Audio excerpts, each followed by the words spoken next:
Hello everyone, this is our first lecture on political science class 11th। इस chapter में हम पढ़ेंगे कि कॉन्स्टिट्यूशन क्यों बना और कैसे बना। दोस्तों, ये जो पॉलिटिकल साइंस है अपने आप में बहुत ही इंटरेस्टिंग सब्जेक्ट है और ये कॉन्स्टिट्यूशन का बनना अपने आप में एक बहुत बड़ा वंडर था।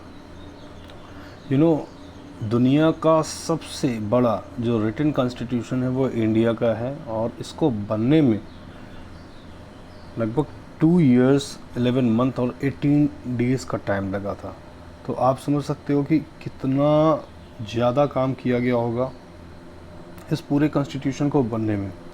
एनसीईआरटी बुक का एक सबसे इम्पॉर्टेंट ये है, अगर आप इसको रीड करते हैं ना तो आपके जो बेसिक्स हैं वो क्लियर हो जाएंगे। तो ये लेक्चर उन सब के लिए इम्पॉर्टेंट है जो क्लास 11th में है और इसके साथ साथ उनके लिए भी इम्पॉर्टेंट है जो कंपटीशन की प्रिपरेशन कर रहे हैं। तो आप मेरे साथ बने रहिए, इस लेक्चर को देखिए। सबसे पहले मैं आपको बताऊं कि जो इंडियन कॉन्स्टिट्यूशन है इसमें क्या क्या फीचर्स हैं। तो एक चीज़ तो मैंने आपसे क्लियर कर दी है कि हमारा जो कॉन्स्टिट्यूशन है वो सबसे बड़ा है, बल्कि है इसको एलिफेंटियन साइज के नाम से भी जाना जाता है। ये इसका एक क्रिटिसिज्म था। इससे पहले कि ये बात करें कि इसकी नीड क्यों ही, आखिर क्या ऐसे वजह पड़ी कि लोगों ने कॉन्स्टिट्यूशन को इतना महत्व दिया। दोस्तों, अगर मैं फ्रीडम के पहले की बात करूं तो हमारे यहाँ ब्रिटिशर्स जब रूल था तो उन्होंने कैसे रूल किया, अगर आप इस कॉन्सेप्ट को समझे। मोर देन 200 ईयर्स वो इंडिया में रहे और इंडिया एक डाइवर्सिटी कंट्री थी जहाँ पे मल्टी लैंग्वेज मल्टी कल्चर्स के लोग रह रहे थे, ठीक है। और तमाम छोटी छोटी रियासतें थीं जिनके अपने अपने नॉर्म्स थे, अपने अपने रूल्स थे। उन सब को ओवरकम करके ब्रिटिशर्स ने एक अपने वेल डिसिप्लिन रूल बनाए जिसके साथ उन्होंने पूरी कंट्री को एक सूत्र में पिरो करके, ये कह सकते हैं कि वन लीनियर करके पूरा अपना किंगडम फैलाया। चाहे वो डॉक्ट्राइन ऑफ लैप्स की बात हो, ठीक है, या फिर उन्होंने चार्टर्ड एक्ट बनाया हो, रेगुलेटिंग एक्ट बताया हो, इनका सबका एक ही मोटो था कि एक सही तरीके से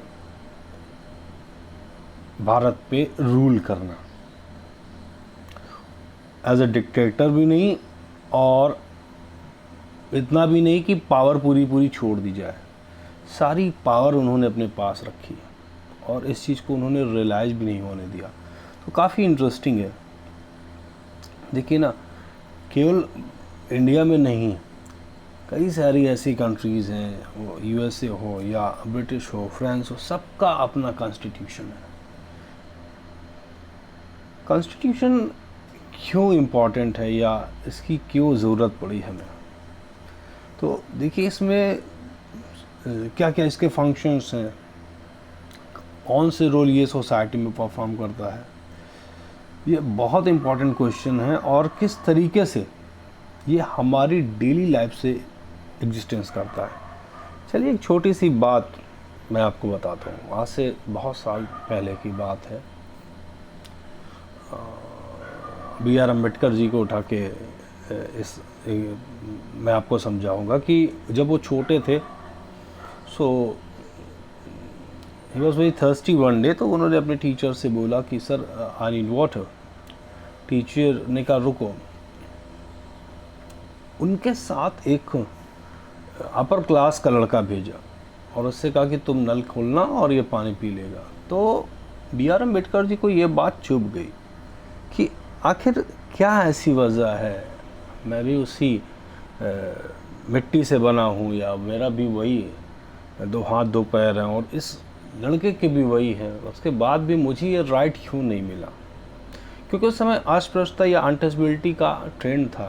अगर आप किसी बैकवर्ड या ऐसी शेड्यूल कास्ट से अगर आप बिलोंग करते हैं तो ये पूरी तरीके से बैन था कि आप किसी मंदिर पे आपका जाना या फिर ऐसे नल को टच करना या फिर अपर क्लास के लोगों को टच करना, ये काफ़ी इलॉजिकल है दोस्तों। तो इस चीज़ को दूर करने के लिए हमारे कॉन्स्टिट्यूशन ने बहुत बड़ा रोल प्ले किया। अब देखिए एक एग्जांपल इसमें गिवन है, imagine yourself to be a member of the reasonably large group further. So आप सबसे बड़े हैं अपनी फैमिली में, और इमेजिन करिए कि उस ग्रुप के कुछ कैरेक्टरिस्टिक्स हैं, जैसे वो पूरा ग्रुप डाइवर्स है। डाइवर्स मीन्स सारे लोगों की ओपिनियन सेम नहीं है। इवन जिस सोसाइटी पे आप हैं उनके रिलीजन नहीं सेम है, कोई हिंदू है, कोई उसमें मुस्लिम है, कोई क्रिश्चियन है, ठीक है। इसके साथ साथ मैं आपको बताऊं कि उनकी जो प्रोफेशन है वो भी अलग अलग है। कोई हो सकता है कि सर्विस सेक्टर से हो, कोई एग्रीकल्चर सेक्टर से हो, कोई सेकेंडरी सेक्टर से हो। सबके प्रोफेशन अलग अलग है, उनकी हॉबीज़ अलग हैं। किसी को बुक्स पढ़ना पसंद है, किसी को क्रिकेट खेलना पसंद है, किसी को फुटबॉल खेलना पसंद है। ये उनकी हॉबीज़ है सबके अलग अलग। कुछ उसमें से यंग है, कुछ उसमें ओल्ड है, सब डाइवर्स हैं। अब इमेजिन करिए वहाँ पे कि this group are likely to have dispute और a various aspect of life. How much property should one be allowed to own. अब एक डिस्प्यूट हो गया कि किसको कितने प्रॉपर्टी मिलेगा। Should it be the parents be allowed to decide. क्या उस टाइम पेरेंट डिसाइड करेंगे? How much should the group spends on the safety and security. किस तरीके से वो अपनी सेफ्टी और सिक्योरिटी को डिटरमाइन करेंगे या कितना स्पेंड करेंगे उसमें। और should it build more parks instead. और क्या और पार्क्स बननी चाहिए। Should the group allow to discriminate against of its member. क्या अलाउ आप करेंगे कि आपस में उनमें डिस्क्रिमिनेशन हो, भेदभाव हो। Every question will elicit a variety of answer from the different people. हर इंसान की एक अपनी ओपिनियन होगी और अपने इंटरेस्ट के अकॉर्डिंगली वो चीज़ों को फेवर करेगा। But for all the diversity the group has to live together. लेकिन इन सारी डाइवर्सिटी होने के बाद भी उस ग्रुप को साथ में ही रहना है। They are dependent upon each other to various ways. They require the cooperation to each other. What will enable the groups to live together peacefully. क्या चीज़ें ऐसी हैं कि उन ग्रुप्स को एक साथ पीसफुली रहने पे हेल्प करेंगे। तो दोस्तों यहाँ से बात आती है कि there are certain laws, certain rules which promote them, support them, guide them to live equally. So one may say the perhaps member of this group can live together if they can agree on some basic rules. कुछ rules बन जाएंगे, उन rules को सबको मानना पड़ेगा। Everyone abide with this rule and why will the group need certain basic rules? और वो जो basic rules किस लिए need है, क्योंकि आपस के जो म्यूचुअल अंडरस्टैंडिंग बनी रहे है, डिस्प्यूट ना हो। Think of what would happen in the absence of the some basic rules. अगर आप सोच के देखिए ना, अगर वो रूल्स, बेसिक रूल जो हों वो एब्सेंट हो, वो ना हो, every individual would be insecure. हर इंडिविजुअल इनसिक्योर होगा simply because they would not know what members of this group could do each other. क्योंकि उनको ये नहीं पता है कि किस तरीके से उन ग्रुप्स के साथ रहना है। Who could claim right over what? कैसे कोई भी कह सकता है कि ये चीज़ सही होगी, कैसे क्लेम करेगा। Any group will need some basic rules. किसी ग्रुप को दोस्तों एक बेसिक रूल्स चाहिए that are publicly promulgated and know the all members of group to achieve a minimum degree of coordination, ताकि कम से कम डिग्री का कोऑर्डिनेशन लोगों के पास बना रहे। But these rules must not only be known, they must also be enforceable. ये केवल known ना हो कि नहीं मैं जानता हूँ कि नहीं ठीक है कि ये ऐसा है कि लाउड स्पीकर को बहुत तेज नहीं बजाना है, ये मैं जानता हूँ, लेकिन उसके बाद में मैं वो काम कर रहा हूँ, वो इन्फोर्सेबल भी हों, वो इन्फोर्सेबल भी हों, वो लागू भी होने चाहिए दोस्तों। ये पॉइंट यहाँ पे इम्पॉर्टेंट है। इफ़ सिटीजन हैव ना no assurance that others will follow these rules. They will themselves have no reason to follow these rules. Saying that the rules are legally enforceable give an assurance to everybody that other will follow these. इस तरीके से वह दोस्तों करना है कि rules enforceable हो सब के लिए और सभी लोग उनको फॉलो करें. For it they do not do so, ताकि वो ऐसा ना करें. दे विल बी पनिश्ड, अगर वो करेंगे यानी उन रूल्स को तोड़ेंगे तो वो इलीगल होगा और जिसके लिए वो पनिशेबल हैं. The first function of constitution is to provide a set of basic rules that allow for minimum coordination amongst members of society. तो यहाँ से ये बात निकल के आई, एक कंक्लूजन निकल के आया क्या कि जो पहला कॉन्स्टिट्यूशन का जो फंक्शन है वो यही है कि बेसिक रूल्स जो कोऑर्डिनेट कर सके हर एक मेंबर को सोसाइटी का. एक दोस्तों एक्टिविटी गिवन है, enact the thought of experiment of this section in the classroom. The entire class should discuss and arrive at the some decision that would apply to everyone for this entire session. The decision could be about how would you class representative be chosen. For example आपकी क्लास में 40 students हैं और उनमें से किसी एक को मॉनिटर बनाया गया, तो उसको किस बेसिस पे बनाया गया. आखिर कुछ जो क्लासमेट्स होंगे या कुछ ऐसे चिल्ड्रन होंगे क्लास के जिन्होंने अकॉर्डेंस दिया होगा कि नहीं हाँ सर इसको आप मॉनिटर बना दीजिए. सो किस तरीके से वो रिप्रेजेंट किया गया. Which decision will be representative to be able take on behalf of the entire classes. कौन सा ऐसा डिसीजन है जो रिप्रेजेंटेटिव ने लिया पूरी क्लास के बिहाफ में कि नहीं वो मेंटेन रखेगा रूल रेगुलेशंस को ड्यूरिंग एब्सेंट ऑफ टीचर्स, वो गाइड करेगा क्लास को. उसने कुछ तो अपने क्या ऐसे क्लास के लिए रूल्स बनाए होंगे. Are these are some decisions that the class representative can not take without consulting the entire class. अब इसमें उसकी डिक्टेटरशिप नहीं चलेगी कि वो मॉनिटर है तो वो जो चाहेगा वो करेगा. उसको बहुत से ऐसे डिसीजंस हैं जहाँ पे अपने क्लासमेट्स मेजॉरिटी की हेल्प लेनी होगी. उनको एग्रीमेंट के बाद वो किसी पर्टिकुलर डिसीजन पे पहुंचेगा. तो ये एक इम्पॉर्टेंट फैक्टर है. You can add any other items to the list of the common kitty for the class, organization of picnic trips, sharing the common resources, as long as everyone agreed to it.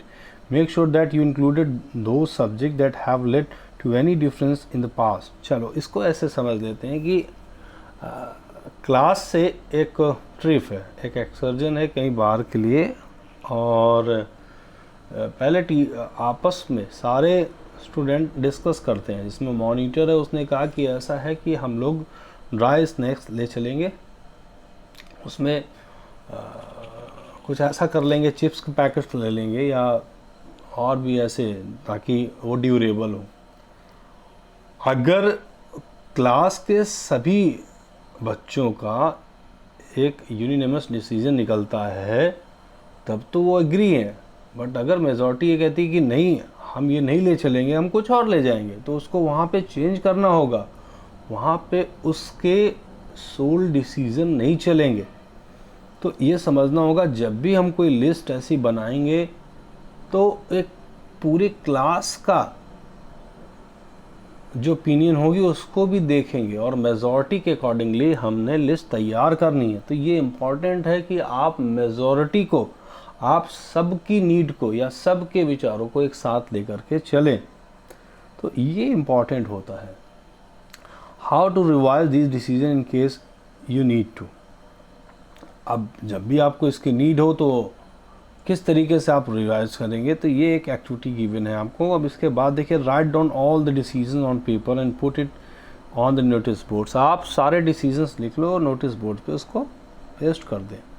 Which problem did you encounter in the decisions, were there difference among the different students, how did you resolve the differences. बिल्कुल, अगर 40 students हैं, they all are not same in particular matter, उनकी difference opinion होगी. Resolve कैसे करेंगे, इसके लिए हम ये देखेंगे कि मेजॉरिटी का इंटरेस्ट क्या है. मेजॉरिटी और उसके साथ साथ अलॉन्ग विद दैट हम ये भी देखेंगे कि क्या निगोशिएबल है कुछ चीज़ों में. क्या कोई एक ऐसा लूप, क्या एक ऐसा ब्रिज बना सकते हैं हम, ताकि दोनों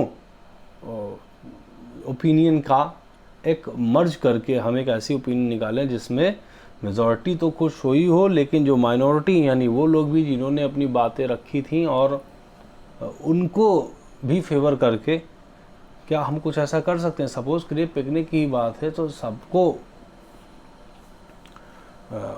जो स्नैक्स हैं उसमें सबको सपोज करिए नमकीन सॉल्टी चीज़ें पसंद है, कुरकुरे है, चिप्स है, ऐसी चीज़ें, लेकिन उनमें कुछ ऐसे बच्चे हैं जिनको पसंद है सर हम मीठा खाएंगे, तो आप उन्हें इग्नोर नहीं कर सकते हैं। आप उनके साथ साथ आपको कुछ ऐसा भी करना होगा ताकि उनकी डिमांड भी रखी जा सके। तो आप कहेंगे ठीक है चलिए, तो हम एक चिप्स का पैकेट रखते हैं, नमकीन रख लेते हैं, और इसके साथ ये आपका कोई बिस्किट रख लेते हैं, कोई क्रीम का जो मीठा बिस्किट है, यानी कि इस तरीके से हम चीज़ों को मैनेज कर सकते हैं। तो यहाँ से क्या हुआ कि दोनों साइड की डिमांड हमने फुलफिल कर ली। तो दोस्तों क्लियर हो गया होगा आपको यहाँ तक। इसके बाद देखिए specification of decision making powers. एक constitution is a body of fundamental principles according to which a state is constitute are govern. But what should this fundamental rule B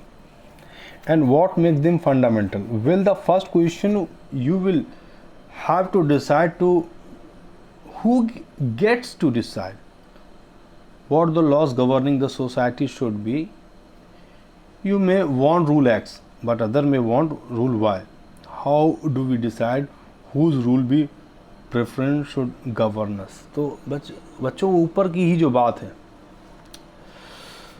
तो ऊपर की बात में मैंने आपको बताया कि अगर किसी को X आइटम पसंद है, किसी को Y आइटम पसंद है, तो एज अ रिप्रेजेंटेटिव आप क्या डिसीजन लेंगे? क्या आप केवल X को ही अडॉप्ट करके आगे बढ़ जाएंगे या केवल Y को?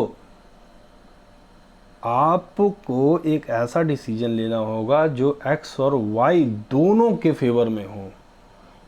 ये बहुत इम्पोर्टेंट है, जो भी उससे कंक्रीट सोल्यूशन निकले। तो ये वो पॉइंट्स हैं। The constitution has provide answer of this question. It's specify the basic allocation of power in society. It decides who gets to decide what the law will be. In principle this question who gets to decide can be answered in many ways. अब कौन decision लेता है? Constitution तो एक written documents है, लेकिन इस पर डिसीजन कौन लेगा ये इम्पॉर्टेंट है। तो इसको बहुत तरीके से लिए जा सकते हैं। जैसे in a monarchical constitution a monarch decide. अगर कहीं पे केवल एक गवर्नमेंट है, यहाँ पे एक केवल मोनार्क है, यानी कि किसी का पावर है, पावर को किसी एक हाथ पे कंसंट्रेट कर दिया गया है, तो वहाँ पे वो डिसाइड करेगा। In some constitution like old Soviet Union one single party was given the power to decide. जैसे चाइना में एक, तो वहाँ कम्युनिस्ट पार्टी है, उसका ही डिसीजन को फॉलो करना होगा। But in democratic constitution like India, broadly speaking the people gate decide. Y democracy? Because power of people. Demos means people, cracy means power. Okay, यानी कि जहाँ पे पब्लिक के हाथ पे पावर हो, तो यहाँ जो डेमोक्रेटिक कंट्री होंगी वहाँ पर डिसीजन किसका होगा? पब्लिक का होगा। अब आपके मन में एक बात आई होगी, सर पब्लिक का कैसे होता है? मेरे बगल वाले जो शर्मा जी हैं, अगर वो चाहें कि नहीं मैं उल्टे हाथ पे गाड़ी चलाऊंगा, मैं उल्टी साइड पे गाड़ी चलाऊंगा, तो क्या वो चला सकते हैं? क्यों? क्योंकि ये उनका डिसीजन है। नहीं दोस्तों, ऐसा नहीं होता है। इंडिया में लगभग 130 करोड़ की पॉपुलेशन है। अगर हर व्यक्ति इस तरीके से अपने अपने डिसीजन को मानेगा, तो फिर से एक मिसअंडरस्टैंडिंग क्रिएट हो जाएगी। सबकी अपनी अलग ओपिनियन है, कुछ एजुकेटेड है, कुछ नहीं है। अगर हम इनके हाथ में डायरेक्टली कॉन्स्टिट्यूशन के डिसीजन दे देंगे, तो चीज़ें फिर से बहुत ही ज़्यादा ऑकवर्ड हो जाएंगी। तो इससे बचने के लिए हमें एक राइट दिया गया है। दोस्तों किस चीज़ का राइट है? राइट टू वोट का। हम अपने इंटरेस्ट के रिप्रेजेंटेटिव को वोट देते हैं। हम अपने जो लोकल एरिया की जो हमारी जो असेंबली होती है, सपोज दैट मैं कानपुर से हूँ, मेरे यहाँ की एक लोकल असेंबली है, मान लीजिए गोविंद नगर है, जहाँ से मैंने वोट कास्ट किया किसी पर्टिकुलर एक्स एमएलए को, या मैंने एक वाई एमपी को वोट दिया, और वो वाई एमपी वो मेरा है, वो मेरी ओपिनियन का बंदा है जो दिल्ली पे बैठेगा, मैंने उसको वोट दिया है, वो मेरा बंदा है, यानी मेरे जो भी आइडियाज़ हैं, मेरे जो भी विचार हैं, वो वहाँ तक ले जाएगा। आप देखिए ना, बहुत सारी ऐसे पावरफुल स्पीकर्स थे, अटल बिहारी वाजपेयी, सुषमा स्वराज, शशि थरूर, जिन्होंने अपनी बात इतनी अच्छे से रखी कि पीपल ने उनकी बहुत तारीफ़ की।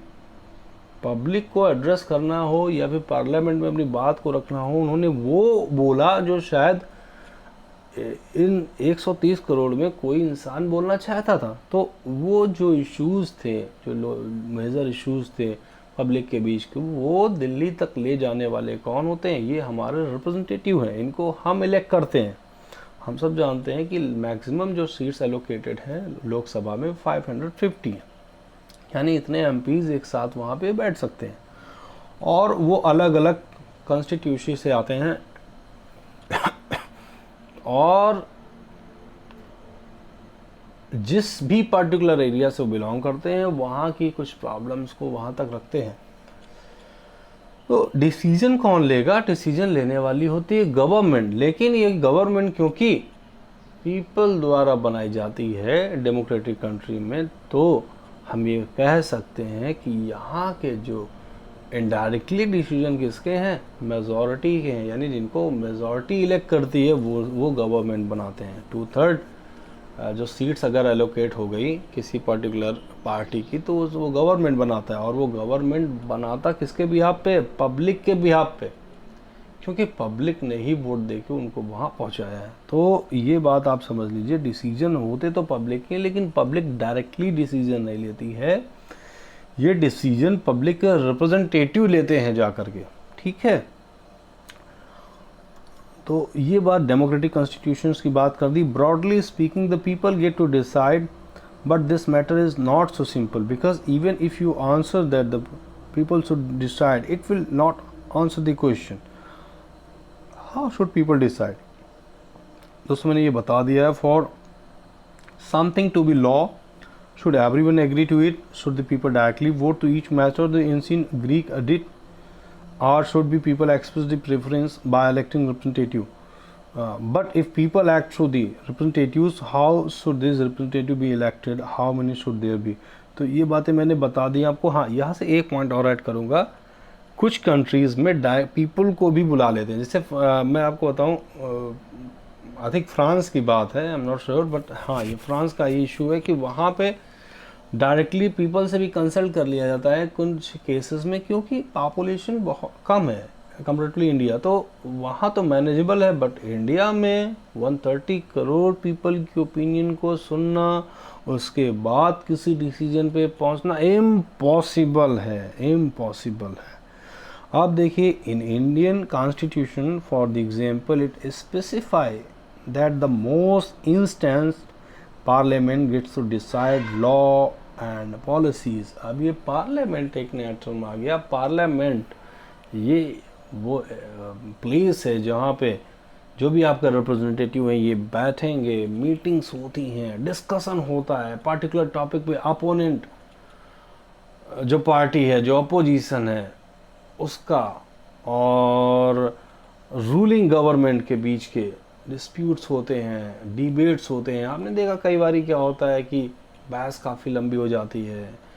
कोई एक्स पार्टी बोल रही कि ये पारित करेंगे, वाई पार्टी कहती है आप कैसे कर सकते हो। बहुत सारे इश्यूज़ रहे हैं। आप देखिए सिटीजनशिप अमेंडमेंट जो बिल था उसको एक्ट बनाने के में काफ़ी गवर्नमेंट की लोगों ने क्रिटिसाइज भी किया, कुछ लोगों ने सपोर्ट भी किया। तो हर बारी ऐसा होता है कि जिस विचार से शायद एक्स सहमत हो वाई ना सहमत हो। तो ये ज़रूरी नहीं है कि वाई अगर नहीं सहमत है तो वो सही होगा, कई केसेस में सही हो भी सकता है तो नहीं भी हो सकता है। तो यहाँ पे सरकार ये देखती है कि पब्लिक के फेवर में क्या है, यानी कि पब्लिक को किस चीज, किस रूल से या किस एक्ट से ज़्यादा बेनिफिट मिल रहा है। यहाँ पे किसी वाई के पर्टिकुलर इंटरेस्ट के अकॉर्डिंगली काम नहीं करना है, यहाँ पे पब्लिक वेलफेयर को देखते हुए काम करना होता है दोस्तों। तो ये इम्पॉर्टेंट हो जाता है कि कई बारी आपको, अगर कोई एक्स मेंबर या वाई मेंबर नहीं भी एग्री है, उसके बाद भी वो बिल को एक्ट बनाया जाता है, उसको संसद से पारित किया जाता है। क्यों?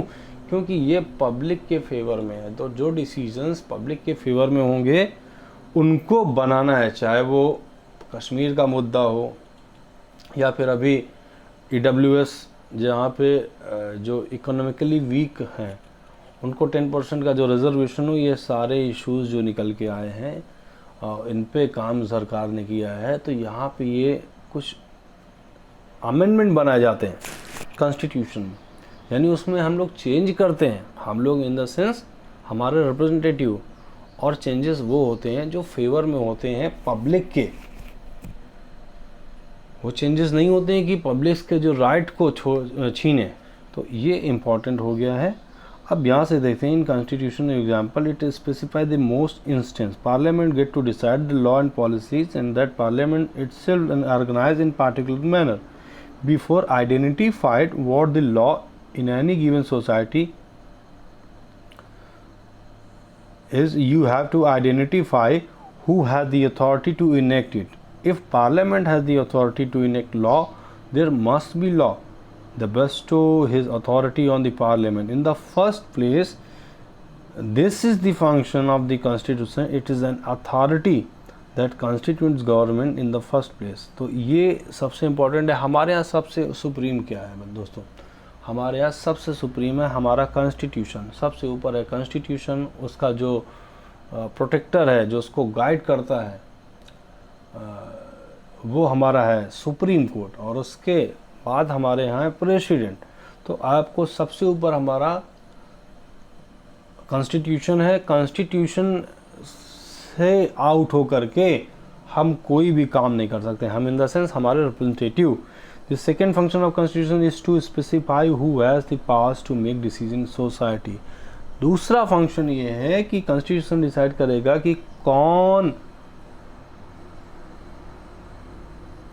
क्या करेगा, किसके पास वो पावर है जो डिसीजन बनाएगा सोसाइटी का। It decide how the government will be constituted, और किस तरीके से गवर्नमेंट कॉन्स्टिट्यूट होगी।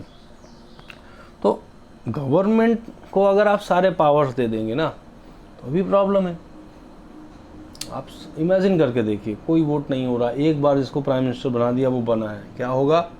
वो कुछ दिन बाद वो आर्बिट्ररी डिसीजन लेगा, उसको जो सही लगेगा वो वही करेगा। हो सकता है वो पब्लिक के फेवर में ना हो, लेकिन वो सही करेगा। क्यों? क्योंकि वो प्राइम मिनिस्टर है और हमें फॉलो भी करना होगा। तो हम इस डिक्टेटरशिप या इस मोनार्की से बचने के लिए हर 5 साल पे इलेक्शन का एक प्रोसीजर है कि आप कितने भी अच्छे क्यों ना हो, आपको 5 इयर्स के बाद अपने आप को प्रूव करना होगा। पब्लिक प्रूव करेगी कि आप अच्छे हैं या नहीं हैं। डॉक्टर मनमोहन सिंह ने 10 साल रूल किया, और ये प्राइम मिनिस्टर जो अभी करंट के हैं अपने मोदी जी, इनका भी लगभग 10 साल का रूल पूरा हो जाएगा। तो ये 2 बार कैसे बने? पब्लिक ने चाहा, पब्लिक ने इनके काम को फॉरवर्ड किया। इनके 5 साल से पब्लिक खुश रही तो उन्होंने फिर से वोट दिया, फिर से ये जीते। अब नेक्स्ट 5 ईयर के लिए भी अगर पब्लिक इनको आगे जिताएगी तो फिर से अपनी गवर्नमेंट बना लेंगे। तो यहाँ पे आप कितने भी अच्छे क्यों ना हो, इलेक्शन होगा, उसके बाद पब्लिक डिसाइड करेगी कि आप एलिजिबल हो अगले सरकार के लिए कि नहीं। दोस्तों यहाँ तक एक लास्ट टॉपिक आज का मैं बताऊंगा, अब limitation of the power of government, but this is clearly enough. Suppose you decide who had authority to make decision, but then this authority pass law you thought were apparently unfair. it prohibited you from the practicing your religions, for instance, or it enjoyed that clothes of a certain color were prohibited, or that you are not free to sing certain songs, or that people who belong to particular group, caste, religion would always have to serve others and would not be allowed to certain any property। देखिए कितना partiality की बात है यहाँ पे कि कुछ ऐसी गवर्नमेंट की पावर को लिमिटेड की है। क्यों की है?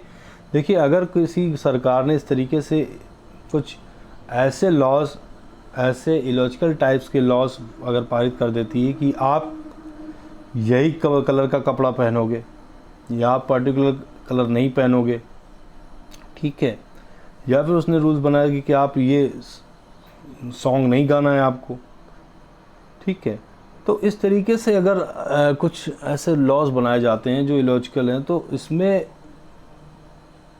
जो कॉन्स्टिट्यूशन है वो एक बहुत बड़ा रोल प्ले करता है। यहाँ पे पब्लिक कह सकती है, आप बताइए कि हमारे कॉन्स्टिट्यूशन में ये कहाँ लिखा है कि आप ये कलर का कपड़ा नहीं पहनेंगे या ये सॉन्ग नहीं गाएंगे, ऐसा कहीं नहीं दोस्तों।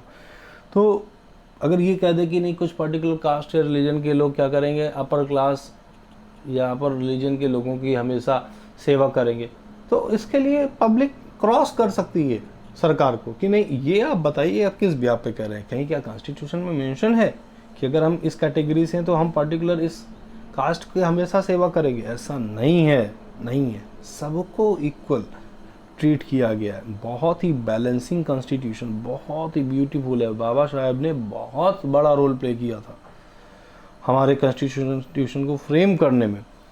तो अभी यहाँ से तो क्लियर है, और that the government could arbitrary arrest someone. अब गवर्नमेंट ने जिसको चाहा उसको पकड़ के अरेस्ट कर लिया, किसी भी, सपोज दैट रवीश कुमार इस समय जो NDTV के पत्रकार हैं, उनकी नई सरकार से बनती है, इसका मतलब ये नहीं सरकार उनको उठा ले जाएगी, नहीं, आप किसी भी सुप्रीम पावर में क्यों ना हो, आप कॉन्स्टिट्यूशन को क्रॉस करके कोई डिसीजन नहीं ले सकते। आप मनचाहा आर्बिट्री डिसीजन नहीं ले सकते हैं। You would obviously thinks these laws were unjust and unfair. आपको देखना होगा कि वो लॉज अनजस्ट है, अगर अनफेयर है यानी कॉन्स्टिट्यूशन में वो नहीं मेंशन है या वो चीज़ें गलत हैं, तो आप उनको फॉरवर्ड नहीं कर सकते हो। And even though they were passed by a government that had come into existence based on certain procedure, that would be something obviously unjust about the government enacting these law। क्या है कि जो third function की बात करें, set of some limits हैं government को, can impose की जाती हैं गवर्नमेंट पे ऑन इट्स सिटीजन, उनके सिटीजन के लिए। These limits are fundamental in the sense of government में नेवर trespass them, कि आप उनको क्रॉस नहीं कर सकते हैं।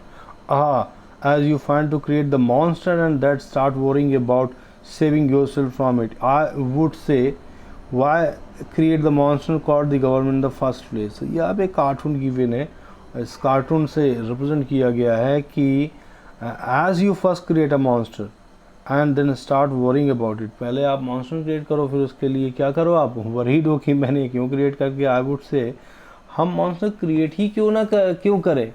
अगर डर है यानी कि हम ऐसे लोगों को क्यों छूने जिनसे हमें डर है या जो कॉन्स्टिट्यूशन के अगेंस्ट जाएंगे। तो ऑलवेज हमने ऐसा करना है, जो भी एलिजिबल कैंडिडेट हो किसी पर्टिकुलर एरिया का, चाहे वो लोकल गवर्नमेंट हो, चाहे स्टेट गवर्नमेंट हो, चाहे सेंट्रल गवर्नमेंट हो, इस चीज़ का ध्यान रखें वो वाकई में एलिजिबल है कि नहीं है।